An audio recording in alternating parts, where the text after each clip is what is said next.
আসসালামু আলাইকুম মই দিয়াৰজন আকাশ আপোনালোক ভালে আছে এটো জায়গাখিনি নাম হল মিডিপাৰা আৰু অলপ আগতে মোৰ ঘাঁহ খেতি আছে আৰু এখাত মোৰ ডাঙৰ দাদা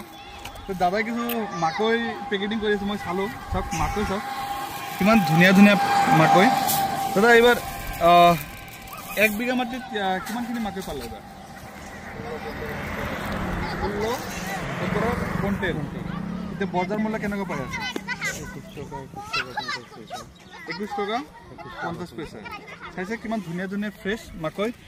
এতিয়া বৰ্তমানে যেটো ৰেট চলি আছে এটো 21 টকা চলি আছে আৰু আপোনাৰ হিচাপে আৰু 3-4 মাহ পিছত এটো ৰেট কেনেকৈ হৈ যাব এদিনে 25 টকা 26 টকা 27 টকা একচুয়ালি দামটো বঢ়াৰ কাৰণটো কি থাকে কাৰণটো তেতিয়া নাথাকে আৰু তাৰ সবৰে হাৰ্ভেস্টিং কৰা হৈ যায় এটো ষ্টক বাটি হয় তাহলে একচুয়ালি বুজা যায় যে এইবিলাক মাকৈবিলাক যিবিলাকৰ পইচা আছে এইবিলাক কিনি লৈ ঘৰত ষ্টক কৰি ৰাখে আৰু ষ্টক কৰাৰ পিছত লাহে লাহে বজাৰত এৰে আৰু এটা হাই প্ৰাইসত বিক্ৰী হয় তেতিয়া তাৰমানে খেতিয়কৰ তাত তেনেকুৱা নাথাকে চাগে এটা আৱাজ আছে কিন্তু দাদা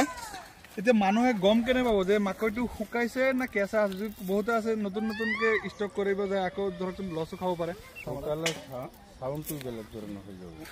আপোনাৰ সাউন্ডটো শুনিব খালি হা এটা সাউন্ড হ'ব এটো শুকান আৰু প্ৰচাৰটো এনেকৈ সাউন্ড নাই সাউন্ড বিলাক আছে না তাৰমানে হিলগুটি বিলাকৰ যেনেকা আৱাজ আছে তেনেকা হয়